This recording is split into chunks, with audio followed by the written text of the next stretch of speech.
my fellow citizens, at this hour, American and coalition forces are in the early stages of military operations to disarm Iraq, to free its people, and to defend the world from grave danger.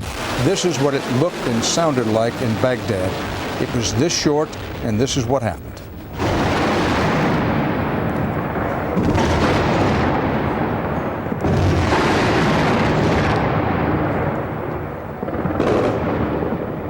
It sounds like maybe you don't think we should have been in Iraq. I don't. Why is that? No, I mean, I think the whole narrative that, number one, Saddam had WMD. I take the fact that he develops weapons of mass destruction very seriously.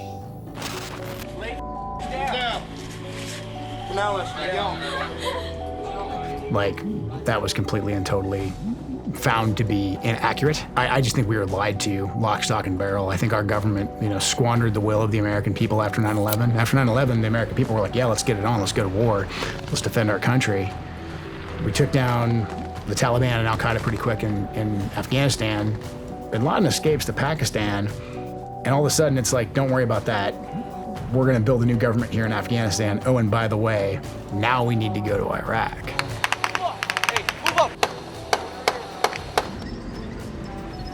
You need a good, proper invasion and occupation to really, fill the coffers of the military-industrial complex. And you look at a country like Iraq, if you're gonna invade that, man, you can bring everybody. I mean, you can have armored divisions there and, your air package, combined arms warfare, what the military have been practicing for so long.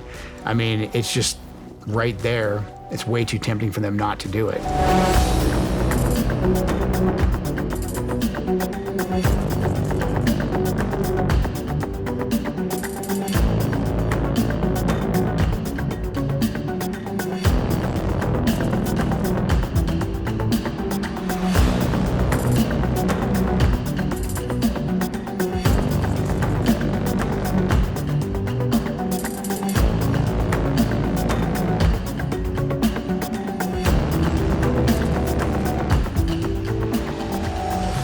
So anybody that was there that still isn't tracking all of the KBR, because KBR was a subsidiary company to Halliburton, a big logistics company.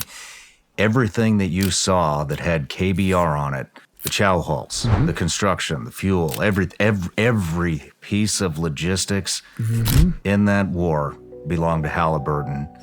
Whose former CEO is Dick Cheney, who probably made the big argument on why we need to go in there. On looking into the Halliburton contract, are you concerned that that gives some fuel to your critics that the contract was inappropriate in the first place? I appreciate the Pentagon looking out after the taxpayers' money. They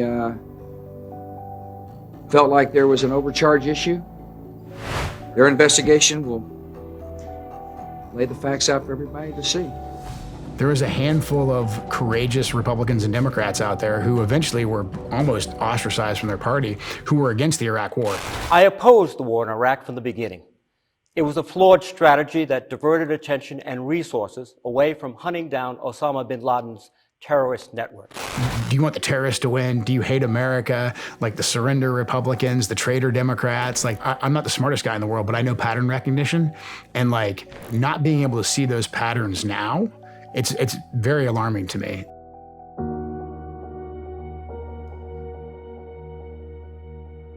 Let's talk about your wife. Who was she working for? So she was working at the time, she was on an individual augment, so working for special operations. And then she gets put down from Balad to Baghdad to work in the inter-intel agency environment there in the Ville, doing targeting. And her name? Shannon Kent.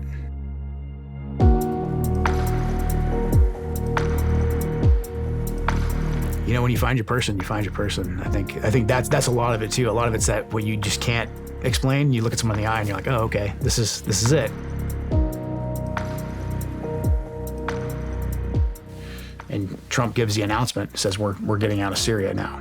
Like, this is what I ran on. We're gonna pull our troops out of Syria. The second Trump said, I want to start pulling troops out, it was like a night and day shift. I mean, I was seeing, because I had just in processed over at the agency. And there's the mid-level people there that are like, yeah, we're not going to do that. President Trump and the new backlash this evening after his sudden decision to withdraw U.S. troops from a key border area of Syria. Why are you siding with an authoritarian leader and not our Kurdish allies? Well, I'm not siding with anybody. We've been in Syria for many years. You know, Syria was supposed to be a short-term hit, just a very short-term hit, and we were supposed to be in and out. We want to bring our troops back home. She should have been out of Syria because Trump gave the order to get those guys out of there. And then you have the administrative state dragging their heels and desperately trying to keep us in these conflicts. It's the exact same thing we see now. We've got troops that are out there vulnerable, under fire, and Washington, D.C. refuses to withdraw them, either because they're ignorant or because they're like, well, worst case scenario, if some troops get killed, then we got to double down. We'll send in more troops. Why did you decide to run for Congress?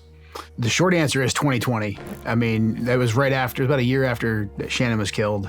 And I was pretty disappointed to see that nobody was stepping forward. And then I, had a little bit of self-reflection in absence of orders attack. So I just said, you know what, I'm at least going to run. I'm at least going to give her a challenge so that she knows that we, the people, are not happy with her.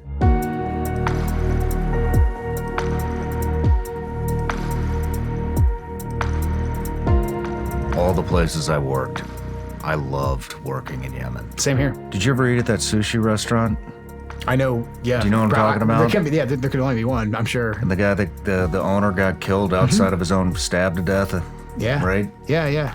You had all the other foreign intel agencies that we're not friends with that are all there, and everybody's spying on each other, and you're trying to do the regular mission, and you're also doing all this other stuff.